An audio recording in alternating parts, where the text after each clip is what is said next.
Hi, this is Tammy with the Second Time's a Charm, and welcome to the video. Welcome to this unicorn-themed furniture flip dollhouse video. This video is for the Spirit of Christmas YouTube collab hosted by Second Chance Ohana. The playlist link as well as their channel link will be in the description. I'll also have the playlist in my pinned comment, so you can check out and see what everyone else did. So the object of this challenge is to take a piece of furniture and flip it and either give that to like a charity or a person in need, or to sell it and give that money to them. So what I decided to do, because I had this gigantic, massive dollhouse in my garage. It's been in my garage for a few months, and I've been trying to figure out what to do with it. I got it for free. Didn't even fit in my SUV. It's big. Like, it's taller than I am, and I'm 5'5". And it's huge. So I got it for free. The guy even drove it over to my house for free, which is awesome. And I just figured this was the perfect piece to pay it forward with. Because how cool would it be to give this to a family that can't afford something like this? This dollhouse retails for like over $200. So I decided I'd flip it and give it away to a family. I put out some feelers on social media. I had a single mom contact me, interested in this piece. She has a couple of kids, and her daughter of 7 years old specifically wanted a dollhouse for Christmas, and they just can't afford it. So they're going to get a dollhouse. They're going to get a massive unicorn dollhouse. And so I'm excited about that. So getting up to speed on the video, I took a lot of the pieces off of it to make it easier to work on. I did a scuff sand all over the piece, a really good scuff sand. I primed it with 2 coats of gray primer, and now I'm taking these 4 colors, which are maize, a light yellow, agave, a light blue, lavender, which is lavender, and ballet slipper, which is a light pink. And I'm going to do this super awesome color blend with these 4 colors. And so the first layer that I do in the video, it's kind of, and I do it actually all over the whole house, like the sides and everything. And I just was kind of trying different techniques and different looks with the blend. I kind of wanted to try to figure out, like, how do I want this to look? What says unicorn to me with these colors? And so yeah, that's what I try doing in different places around the house. Like, if I want it to be more vibrant, if I want it to be really soft, like, you know, just kind of figuring that out.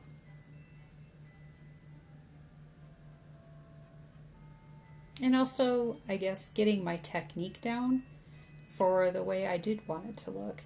And like right here, this shot, like to the right, it looks like, to the point, like it's so blended it's gray, but it's not gray. It's just the way it looks on camera for some reason. You'll actually see at the end of the video, like, it is definitely not gray. It is very light and airy and pretty and colorful. It looks like colorful, pretty clouds. It's very cool. So stay tuned for that at the end.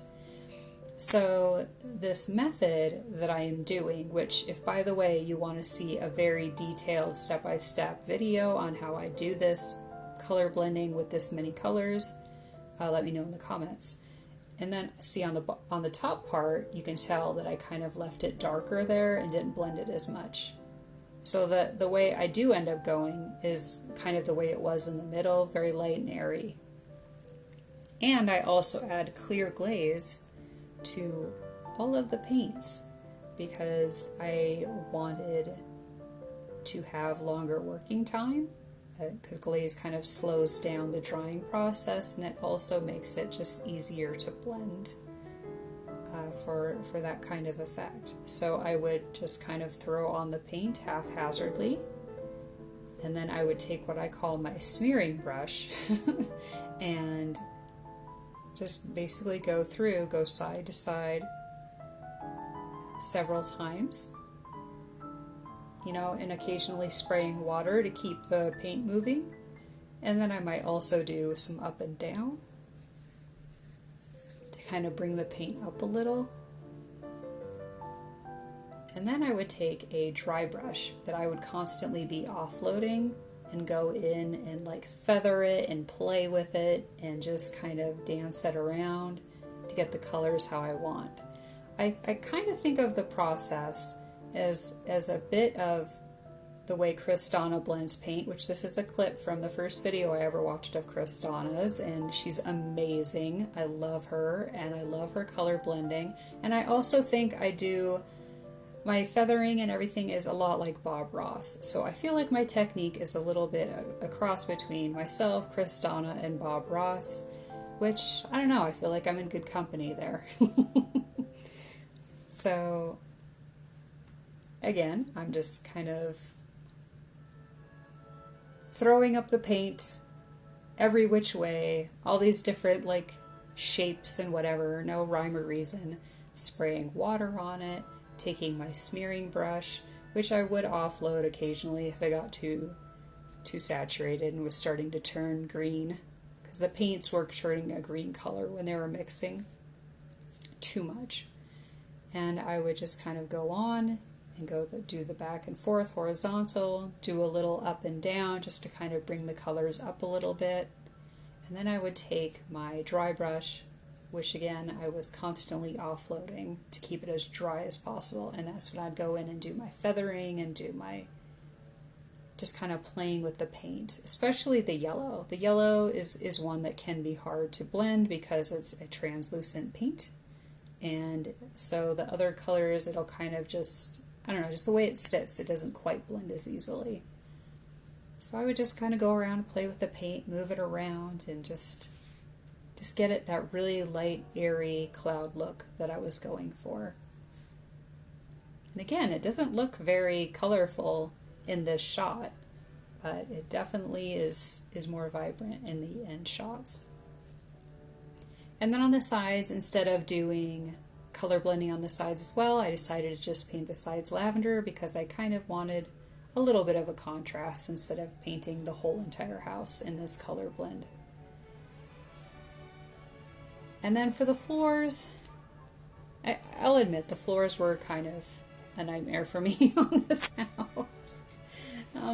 My initial idea was to decoupage fabric onto the floors, and I actually even had fabric picked out. It was this really light blue with glitter in it, and it was so pretty. But then I saw this iridescent table cover when I was walking around Walmart after I saw the fabric. I'm like, oh my gosh, like, how freaking cute would it be to have this for a floor, okay? Like, how amazingly cute would it be? So, yeah.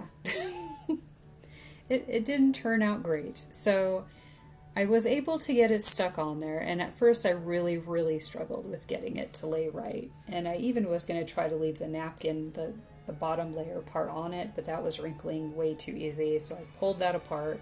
So I just tried to get the plastic decoupaged onto the floor that I'd painted that agave color. And I really struggled with that first, but then I started to get the technique down. I'm like, all right, this is working. This is going to look so awesome. This is going to be so cute and so magical. And I was really excited about it. But then the Mod Podge dried. And it looked so bad. Like right there, it looks good. Like from the top down, it looked really, really cute, and it looked exactly how I wanted it to look, but from every other angle, it looked terrible. It looked so bad. And also when I was cutting away the excess right there, the excess, it was dripping and tearing, and it just was a mess. It just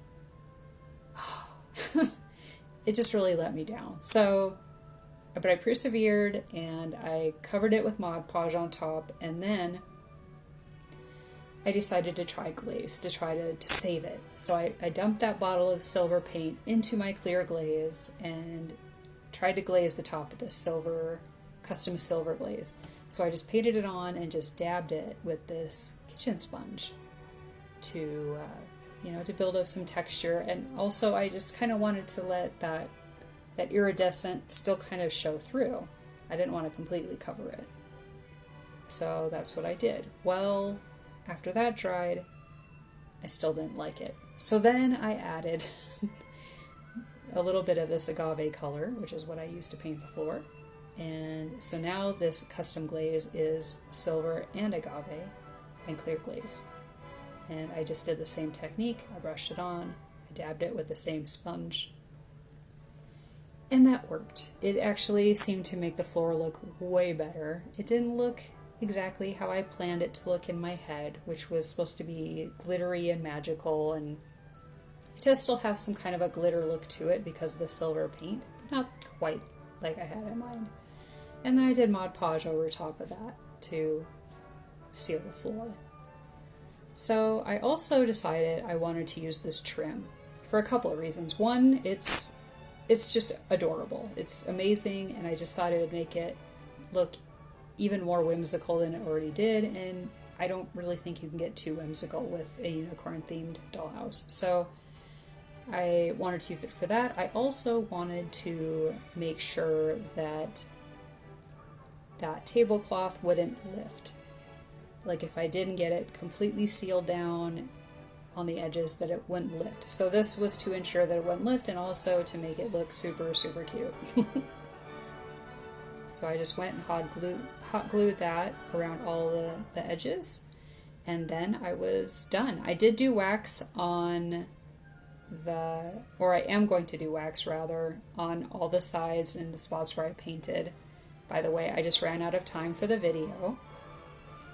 But I put it all back together. I put the roof back on, the stairs back on, and for a final touch, I did this vine going down the front rails.